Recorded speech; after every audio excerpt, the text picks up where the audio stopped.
Good morning students. आज हम canal raise और डिस्कवरी ऑफ प्रोटॉन और एनोड रेज का अध्ययन करेंगे। जैसे कि आपने कैथोड किरणें पढ़ी है, अब उसी तरीके से अब जो है उसके आगे बढ़ते हैं। आपने डिस्कवरी ऑफ इलेक्ट्रॉन का अध्ययन किया, अब बात करते हैं डिस्कवरी ऑफ प्रोटॉन की खोज कैसे। अब गोल्डस्टीन एक साइंटिस्ट थे।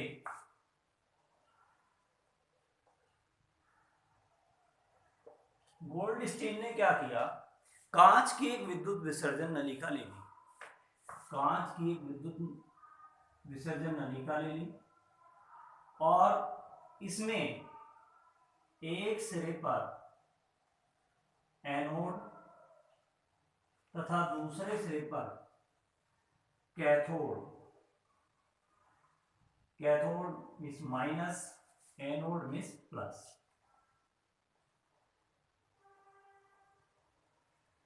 और लगा दिया और इसे हाई वोल्टेज सोर्स 10,000 से 30,000 विभव के वोल्ट विभव और बहुत कम दाब 10⁻⁻2 से 10⁻⁻3 मिलीमीटर दाब पर विद्युत। और इसमें क्या करा, पूरी जो नलिका थी इसमें इस साइड को छोड़कर जिंक सल्फाइड का लेप कर दिया, ZnS का। तो गोल्डस्टीन ने क्या किया, कांच की विद्युत विसर्जन नलिका लेकर उसमें जिंक सल्फाइड का लेप करने के पश्चात उसमें एक सिरे पर एनोड तथा दूसरे सिरे पर कैथोड लगाकर उसमें उच्च विभव 10,000 से 30,000 वोल्ट तथा निम्न दाब 10⁻⁻2 से 10⁻⁻3 मिलीमीटर पर विद्युत धारा प्रवाहित की। तो क्या देखा कि कुछ भी दिखाई नहीं देता है, परंतु फिर इसमें क्या किया गया, इस कैथोड के स्थान पर कैथोड में छेद कर दिए गए और ये कैथोड का नाम हो गया परफोरेटेड कैथोड मीन्स छिद्रित कैथोड। जैसे ही कैथोड में छिद्र किए तो छिद्र करने के बाद यहां पर ग्रीन साइनिंग, हरे रंग की चमक उत्पन्न हो गई, ग्रीन साइनिंग क्रिएट हो गई। जब ये ग्रीन साइनिंग क्रिएट हो गई, इसका मतलब इधर से कुछ निकल रहा है और वो दिखाई नहीं दे रहा। इसका मतलब ये हुआ कि एनोड से भी कुछ अदृश्य किरणें निकलती हैं। मींस कैथोड के साथ साथ, कैथोड से तो हम पढ़ चुके हैं कि कैथोड से कुछ अदृश्य किरणें निकलती हैं, कैथोड के साथ साथ एनोड से भी कुछ अदृश्य किरणें निकलती हैं जो छिद्रित कैथोड के पीछे जाकर हरे रंग की चमक उत्पन्न करती हैं। कैथोड से निकलने के एनोड से निकलने के कारण इन किरणों का नाम एनोड किरणें रख दिया गया, एनोड रेज कह दिया। और कैनाल, कैनाल का मतलब था छिद्र, ये केवल छिद्रों को पार कर पाती हैं, इस कारण इन किरणों का नाम कैनाल रेज भी रख दिया गया। कंफ्यूजन ये होता है कि अधिकांश क्वेश्चन कैनाल रेज के नाम से आता है और हम कैथोड रेज का वर्णन कर देते हैं। तो ये आपको ध्यान रखना है कि कैनाल किरणें हैं मिस एनोड किरणें।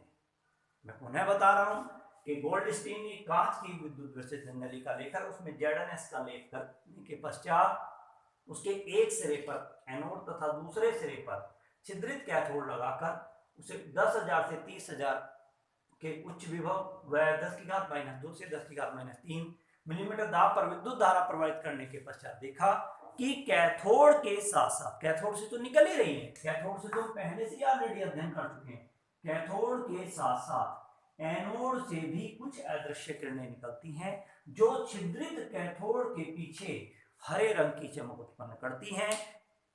इस कारण कैथोड एनोड से निकलने के कारण इन किरणों का नाम एनोड किरणें रखा गया और केवल छिद्रों को पार करती हैं, इस कारण इन किरणों को कैनाल किरणें भी कहते हैं।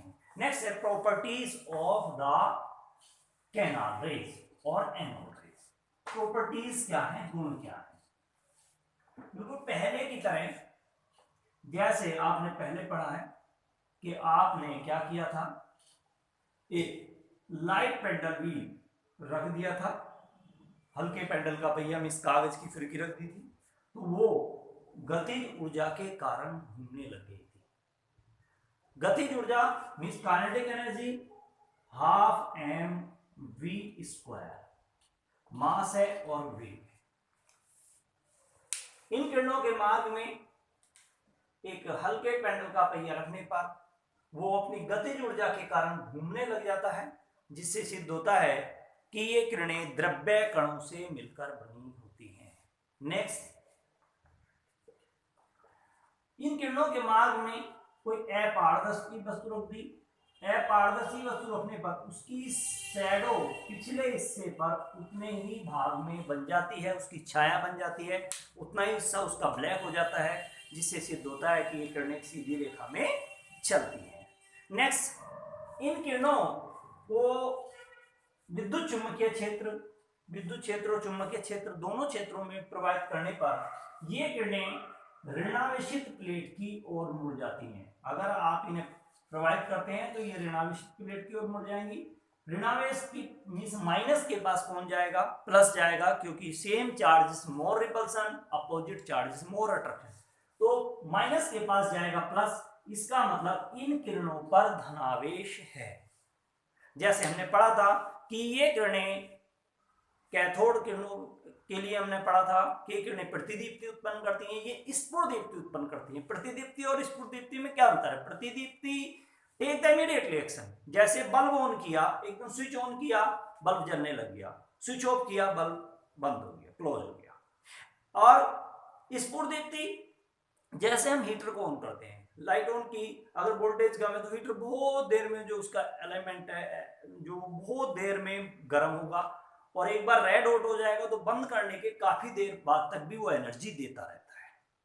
तो धीरे धीरे एक्शन लेना स्फुरदीप्ति कहलाती है, और इमीडिएटली एक्शन लेना प्रतिदीप्ति कहलाती है। तो ये स्फुरदीप्ति उत्पन्न करती है। इन किरणों के वेग कैथोड किरणों से कम होते हैं, वो आप देख ही चुके हैं कि कैथोड किरणें जो थी ठोस धातु के एनोड को पार कर जाती थी, परंतु ये केवल छिद्रित कैथोड को ही पार कर पाती हैं, सॉलिड कैथोड को पार नहीं कर पाती हैं। इस कारण इन किरणों के वेग जो होते हैं उनकी तुलनात्मक जो है कम होते हैं।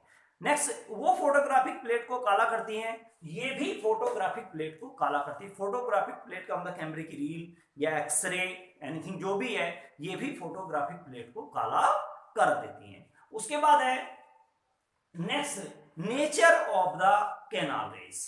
नेचर ऑफ कैनाल, ये तो प्रॉपर्टीज थी। अब है नेचर की बात, प्रकृति। नेचर में पहला पॉइंट आपको बताया था कि इन यहां पर हम दो चीज अपनी मनमर्जी से ले सकते हैं। एक तो इसके अंदर जो गैस भरी जाएंगी वो निर्वात भी ले सकते हैं और कोई सी गैस भी ले सकते हैं।